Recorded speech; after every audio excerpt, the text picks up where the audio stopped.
है गाइस। हमने पहले आपके फर्स्ट वीडियो में हमने ये पढ़ा था evolution of the computer. Computer का एवोल्यूशन तो हमने पढ़ लिया। नेक्स्ट टॉपिक था हमारा जनरेशन, लेकिन कंप्यूटर जनरेशन से पहले मैं आपको एक टॉपिक और पढ़ाना चाहती हूँ, प्रोग्रामिंग लैंग्वेजेस।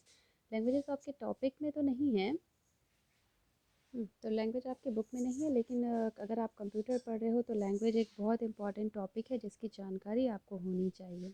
ठीक है, तो ये इमेज मैंने नेट से उठाई है, इसमें लैंग्वेज की स्पेलिंग गलत है, वो प्लीज़ करेक्ट कर लीजिएगा। ठीक है, तो कंप्यूटर की प्रोग्राम लैंग्वेज जो है वो 2 लेवल्स में डिवाइड की गई है। पहला है लो लेवल लैंग्वेज और हाई लेवल लैंग्वेज। ये आपको पता ही होगा। तो लो लेवल लैंग्वेज यानी कि प्रोग्रामिंग लैंग्वेज की जो 2 जनरेशन आती थी, फर्स्ट और सेकंड जनरेशन वो आती थी, उसे लो लैंग्वेज कहा जाता है। और प्रोग्रामिंग लैंग्वेज की थर्ड, फोर्थ और फिफ्थ जनरेशन जो है उसे हाई लेवल प्रोग्रामिंग लैंग्वेजेस कहा जाता है। तो चलिए हम इसके बारे में थोड़ा सा जानकारी ले लेते हैं। ये जानना आपके लिए बहुत ज़रूरी है। अगर आप कंप्यूटर जानते हो, पढ़ रहे हो, तो लैंग्वेज एक बहुत इम्पॉर्टेंट टॉपिक आपके लिए हो जाता है। ठीक है, तो चलिए आइए आते हैं हम फर्स्ट जनरेशन पे। तो आपका जो फर्स्ट जनरेशन लैंग्वेज है इसे मशीन लैंग्वेज भी कहा जाता है, मशीन लेवल लैंग्वेज भी कहा जाता है। ठीक है, ये जो लैंग्वेज थी ये मशीन डिपेंडेंट थी। Machine dependent in the sense machine पर ही डिपेंडेंट थी, ये इंडिपेंडेंट नहीं थी। यानी मशीन अगर कोई काम कर रही है तो इसी मतलब ये जो लैंग्वेज थी कि मशीन पर डिपेंड थी, मशीन इसी लैंग्वेज पे काम करेगी। ठीक है, मशीन लैंग्वेज के जो स्टेटमेंट्स थे, जो कोड्स थे, वो बाइनरी कोड में लिखे जाते थे। बाइनरी कोड जो होता है, बाइनरी मतलब दो। ठीक है, बाइनरी मतलब दो, और वो दो डिजिट कौन सी थी आपकी, 0 और 1। ठीक है, यानी कुछ भी लैंग्वेज लिखा जाएगा वो 0 और 1 के फॉर्म में लिखा जाएगा। ठीक है, क्योंकि जो आपके स्टार्टिंग के कंप्यूटर थे वो केवल बाइनरी लैंग्वेज ही समझते थे, क्योंकि उतना डेवलपमेंट ना कंप्यूटर का हुआ था ना लैंग्वेज का हुआ था। तो कंप्यूटर जो कोड होते थे वो बाइनरी लैंग्वेज पर ही होते थे। ठीक है, तो ये फर्स्ट जनरेशन लैंग्वेज है आपकी। अब इसके एडवांटेज क्या थे? इसके एडवांटेज ये थे कि ये जो इस पे जो मशीन काम करती थी वो बहुत तेज़ी से करती थी। उसका रीज़न ये है कि कंप्यूटर की जो मशीन होती है, मशीन तो आज भी काम बाइनरी कोड पर ही करती है। ठीक है, लेकिन इस कोड को हमारे लिए मतलब एडवांस बना दिया गया ताकि आपको हर वर्ड का, हर अक्षर का आपको बाइनरी कोड ना याद करना पड़े। इसलिए लैंग्वेज को हाई लेवल लैंग्वेज में कन्वर्ट कर दिया गया। ठीक है, लेकिन कंप्यूटर आज भी उस चीज़ को बाइनरी में ही कन्वर्ट करती है और फिर समझती है। तो उस समय जब कोड आप डायरेक्ट बाइनरी में ही लिखते थे तो आपको कन्वर्टर, कंप्रेसर की ज़रूरत नहीं पड़ती थी। ठीक है, ना इंटरप्रेटर की ज़रूरत पड़ती थी। तो ये जो मशीन था वो बहुत तेज़ी से काम करता था। ठीक है, फिर अब मैंने आपको बताया है कि जब ये बाइनरी कोड में काम करेगा तो आपको किसी भी ट्रांसलेटर की ज़रूरत नहीं रह जाएगी। ठीक है, तो इसका एडवांटेज ये हो गया कि फ़ास्ट होता था और इसमें ट्रांसलेटर की रिक्वायरमेंट नहीं होती थी। अब भाई एडवांटेज है तो डिसएडवांटेज भी होंगे। डिसएडवांटेज क्या थे? डिसएडवांटेज यही थे कि हमारे लिए बाइनरी कोड को लर्न करना बहुत मुश्किल था, आसान नहीं था, है ना। कि हर अक्षर को हम 0 1 के फॉर्म में याद करते ही हमारे लिए पॉसिबल नहीं था। प्लस भाई जब हमें लर्न करना ही आसान नहीं होगा तो हमारे लिए समझने में भी क्या होगा, बहुत डिफ़िकल्ट होगा। यानी प्रोग्राम को भी समझना, और कहीं अगर किसी प्रकार की एरर आ गई तो वो भी हम जल्दी समझ ही नहीं पाएंगे। ठीक है, इसके बाद आए, अब भाई जनरेशन है तो उस चीज़ का कुछ अलग अभी होगा। तो अलग होके आया लैंग्वेज आपका असेंबली लैंग्वेज, सॉरी इसमें असेंबलर लिखा हुआ है। ये जो है आपका ये असेंबली लैंग्वेज था। मशीन लैंग्वेज के बाद आपकी आई थी असेंबली लैंग्वेज। ठीक है, तो असेंबली लैंग्वेज या इसे सेकेंड जनरेशन लैंग्वेज भी कहा जाता था। तो जो आपका असेंबली लैंग्वेज होते थे, ह्यूमन रीडेबल कोड होते थे, यानी इसके कोड ऐसे होते थे जो हम कुछ समझ सकते थे। ठीक है, लेकिन अब इसको मशीन तो हमारा बाइनरी ही समझता था, तो असेंबली लेवल लैंग्वेज को कन्वर्ट करने के लिए आया क्या, असेंबलर। ठीक है, मशीन कोड को कन्वर्ट करने के लिए अब हम असेंबलर ट्रांसलेटर का इस्तेमाल हमें करना पड़ा। अब असेंबलर क्या होता है? असेंबलर जो होता है वो आपकी असेंबली लैंग्वेज को मशीन लेवल लैंग्वेज में कन्वर्ट करता था। ठीक है, अब इसमें जो कोड्स लिखे जाते थे वो कैसे होते थे? न्यूमोनिक होते थे। न्यूमोनिक मतलब नंबर और नंबर्स में आपके लिखे जाते थे, सिंबॉलिक इंस्ट्रक्शंस होते थे। पर ये कैसे होते थे? मीनिंगफुल होते थे, मतलब जिसकी वजह से आप आसानी से समझ सको। जैसे अगर मुझे लेना हो ए, तो मैंने लिखा इनपुट ए। इनपुट ए मतलब ए की वैल्यू लीजिए। इनपुट बी, बी की वैल्यू लीजिए। ऐड ए बी मतलब आप समझ गए ना कि ए और बी को जोड़ना है। प्रिंट सी, यानी सी को प्रिंट करिए। तो इस तरह से कोड्स को यूज़ करते थे जो हमारे समझने के लिए कैसे होते थे, आसान होते थे। ठीक है, तो इस असेंबली लैंग्वेज को कन्वर्ट करने के लिए मशीन लैंग्वेज में असेंबलर का इस्तेमाल किया जाने लगा। अब इसका एडवांटेज क्या हुआ? एडवांटेज ये हुआ कि मशीन लैंग्वेज की अपेक्षा हमें समझने में आसानी हो गई। अब मैं ऐड को 0 1 के फॉर्म में लिखती, ए को, फिर बी को, फिर ए को, डी को, फिर डी को, तो वो हमारे लिए बड़ा मुश्किल हो जाता। ठीक है, तो ये मशीन लैंग्वेज की तुलना में हमारे लिए क्या हो गए, ईजी हो गए। ठीक है, इनका मॉडिफिकेशन ईजी हो गया, इनको आसानी से आप बदल सकते थे।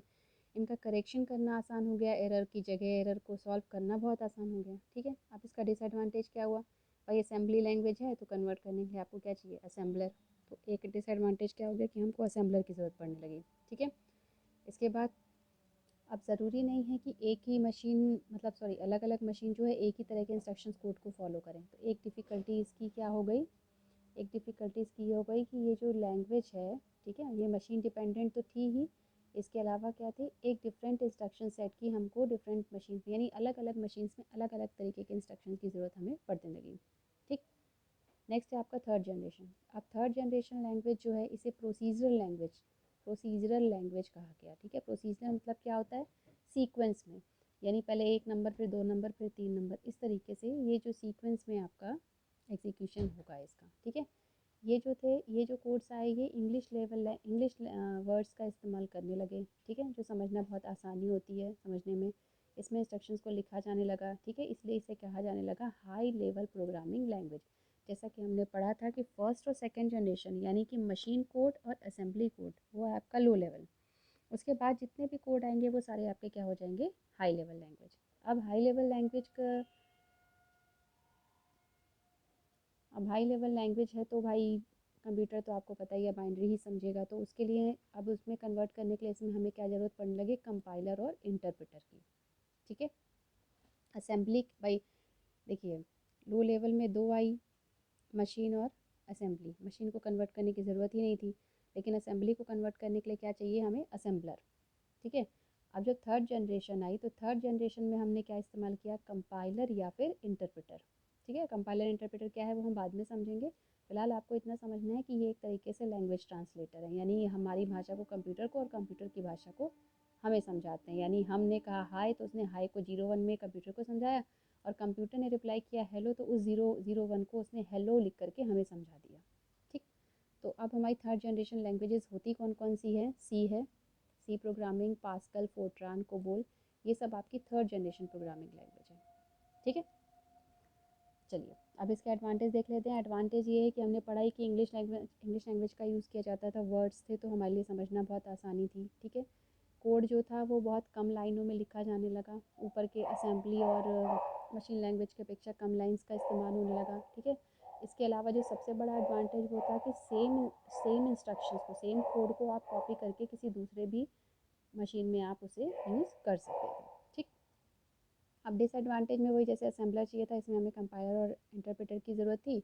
इसके अलावा डिफरेंट मशीन में डिफरेंट कंपाइलर्स लगते हैं। ये देखो, हर मशीन में हर कंपाइलर सपोर्ट नहीं करता, तो आपको अलग अलग कंपाइलर अलग अलग मशीन की कंपैटिबिलिटी के हिसाब से चाहिए पड़ते थे। या आप स्क्रीन शॉट ले करके आप इसके नोट्स बना सकते हैं। ठीक है, नेक्स्ट हम चलते हैं फोर्थ जनरेशन लैंग्वेज में। फोर्थ जनरेशन लैंग्वेज जो थी ये हमारी नॉन प्रोसीजरल थी।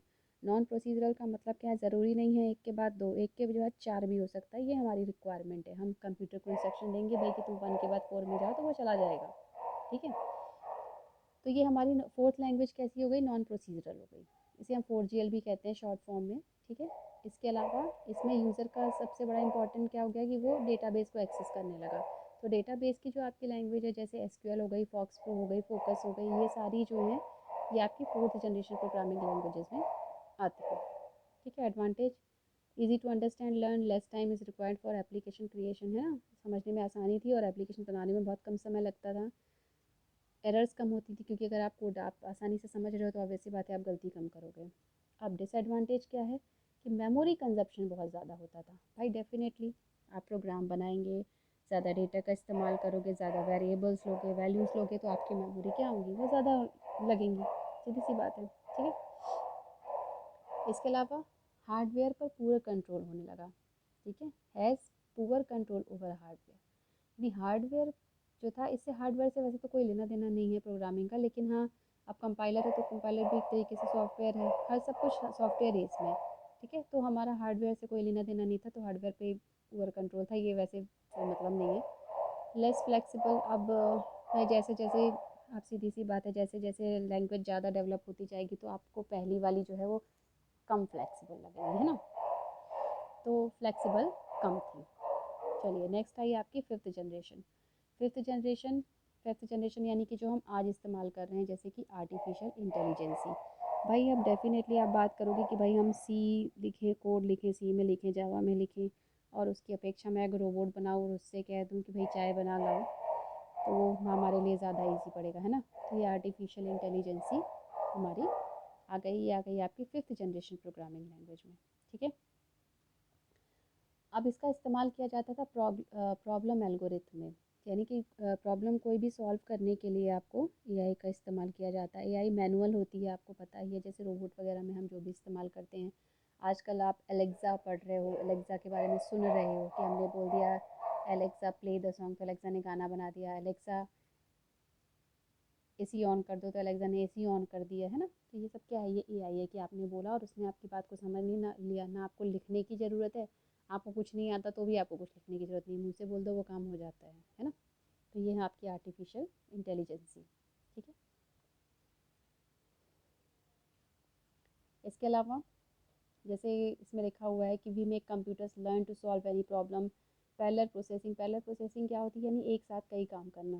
ठीक है। गाना भी सुन लो, उससे एसी भी चलाने को कह दो, उससे फ्रिज भी बंद करने को कह दो, वो सब कुछ कह दे। कंप्यूटर में आप गाना सुनो, एक तरफ वर्ड टाइप करो, कुछ भी करो, तो पैरेलल प्रोसेसिंग में एक साथ कई सारे प्रोसेस करना, काम करना। ठीक है। इसके अलावा इसमें सुपर कंडक्टर का यूज़ होता था, ताकि ये रियल आर्टिफिशियल इंटेलिजेंसी लगे।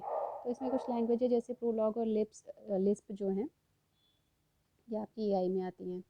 अब एडवांटेज क्या हो गया इसका, मशीन कैन मेक डिसीजन। अब इसमें मशीन खुद ही डिसीजन ले सकती है। भाई एआई अगर आपने लगा दिया है ना, जैसे कि एसी में जैसे ही टेम्परेचर आपका उतना मेंटेन होता है, वो ऑटो कट हो जाती है। तो भाई एसी ने डिसीजन ले लिया कि अब मुझे बंद कर देना है। गर्म हो गया तो एसी फिर ऑन हो गई, तो भाई एसी ने, मशीन ने डिसीजन ले लिया कि हाँ भाई एसी अब टेम्परेचर गर्म हो रहा है, एसी को ऑन, मतलब मुझे ऑन हो जाना चाहिए। ठीक है। इसके अलावा programmer effort reduce to solve a problem को सॉल्व करने के लिए प्रोग्रामर्स को कम से कम एफर्ट की ज़रूरत पड़ने लगी, और ये थर्ड जनरेशन और फोर्थ जनरेशन की लैंग्वेज से ईजी था समझना। ठीक है। अब डिसएडवांटेज क्या हो गए, कॉम्प्लेक्स और लॉन्ग कोड। भाई कॉम्प्लेक्स क्यों हो गए, भाई एआई आप बना रहे हो, तो अब आप ऑब्वियस सी बात है आर्टिफिशियल इंटेलिजेंस ही प्रोवाइड कर रहे हो, तो इतना ईजी तो नहीं होगा कोड, ऑब्वियस सी बात है थोड़ा कॉम्प्लेक्स होगा, है ना। इसके अलावा भाई रिसोर्सेज की आपको ज़्यादा ज़रूरत पड़ेगी। भाई अलेक्सा बनाया तो ऑब्वियस सी बात है ऐसी मशीन्स में चिप की ज़्यादा ज़रूरत पड़ेगी, चिप ज़्यादा ज़रूरत पड़ेगी, वायर ज़्यादा ज़रूरत पड़ेगी, तो एक्सपेंसिव भी होंगी, है ना। तो यही कुछ इसके डिसएडवांटेज हैं। तो कंप्यूटर पढ़ रहे हो तो उसकी लैंग्वेजेस के बारे में पढ़ना बहुत ज़रूरी है, इसलिए मैंने ये टॉपिक आपको कवर किया, जो आपको आगे भी नॉलेज काम आएगा। ये जस्ट एक शॉर्ट नोट्स है कौन कौन सी लैंग्वेजेस है, तो आप स्क्रीनशॉट लेके इसे लिख सकते हैं। फर्स्ट जनरेशन में मशीन लैंग्वेज है, सेकंड जनरेशन में असेंबली है, थर्ड जनरेशन में आपकी C++, जावा, विजुअल बेसिक, जावा स्क्रिप्ट है। फोर्थ जनरेशन जो आई वो आपकी बेसिकली डेटाबेस के लिए आई, तो उसमें पाइथन, रूबी, एसक्यूएल, मतलब पर्ल, ये सारी चीज़ें आई। और फिफ्थ जनरेशन जो है वो आपको बता ही दिया मैंने, जैसे एआई के लिए आप इस्तेमाल कर रहे हो, मरकरी है, OPS 5 है और प्रोलॉग है। ठीक है। और ये आपको बता दिया कि फर्स्ट टू जनरेशन जो है वो लो लेवल लैंग्वेज है, इसके बाद की जो तीनों है वो हाई लेवल लैंग्वेज है। तो लैंग्वेज का टॉपिक हम यहाँ पे कंप्लीट करते हैं। नेक्स्ट हम जनरेशन उठाएंगे कंप्यूटर की, है ना। तो प्लीज़ इन्हें पढ़िए और समझिए, ये आपके लिए बहुत इंपॉर्टेंट टॉपिक है। Okay, thank you, tata, bye bye.